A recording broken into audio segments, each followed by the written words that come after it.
Right, so here we go. We have Cambridge Blue versus Manchester. Out on the right-hand side here we have Hugo Sloper. He's looking to make the right-hand side stick here. He's going to put in an attack, so we'll see whether he comes back. It looks like, though, that they've got a boat out number 8 in 1. Whether that's going to be... That looks like Tim Grattan out in 1 there. But otherwise, it looks like a possible 2-3-4 combination for the Northern Monkeys.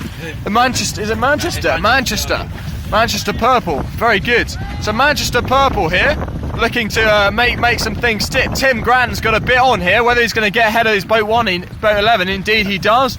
So it is a 1-5-6 for Cambridge. So Cambridge have to make sure they do something here, otherwise they're going to be in a losing combination. But we've seen it all before from Cambridge, the 1-5-6. Working that combination and making sure they can come through to a winning position. I'm right in the way here, by the way. I'm forwards. Yeah, we have that Tim Grattan looking to make sure that this feet is as compressed as possible. This boat 11 looking to come inside. There's no room in there, so you're having to go quite slow. So this boat 12 and boat 10 will have to make sure they don't get caught by this boat 7 and boat 9 of Cambridge. Well, there we are. So Tim Grattan, I'm sure, is keeping a cool head. Booster champion 3 years in a row. I mean, you don't get that sort of pedigree without some sort of like shenanigans at some point in an event. So here we have it. They're trying to execute this chase down with James Pinder in boat 7 looking to come across and cover this boat 10, while Hugo Sloper in boat 9 turns on the afterburners and tries to really sort of like come back at this Manchester team. Well, Manchester are all over each other at the moment, so they're all slowing each other down. So I don't know how they worked it like that. There we are. So we have Tim Grattan in first place. He's looking perhaps to do a little slow here and make things as messy as possible for his teammates to potentially profit from. But it looks like potentially is a bit of a problem for boat 8 here, whether the boat 11 has got room or not. I can't see from this angle. It looks like potentially the boat 11 does not have room there. He's doing the double jibe. No, Tim Grattan is not making that stick. So 11 is coming through. They're still maintaining this 2-3-4 combination, but it is all very tight now. And we're coming to a situation where he's luffing them past the mark. It looks like a big problem here for Cambridge, being luffed the wrong side of the mark.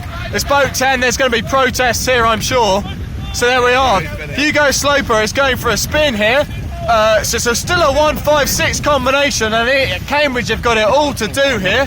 Oh, it looks like possibly that this boat 11 is coming round the bottom now. He won't have got past Timmy there because Tim Grattan is still on top of those boats, but I'm sure he's wondering what he can do now because a 2-3-4 combination, boat 1 always has a massive dilemma, but we saw it earlier with Exeter Blue with a 1-5-6 able to really work that and sort of cause some carnage on the end of the line.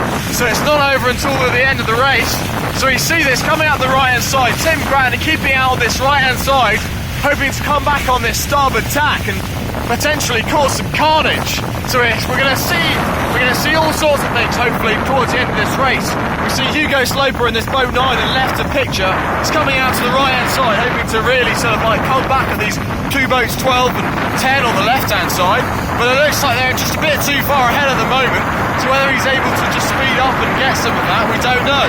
But there we are, 7. Well, I think 10 and 12 are still looking to be ahead of boat 7.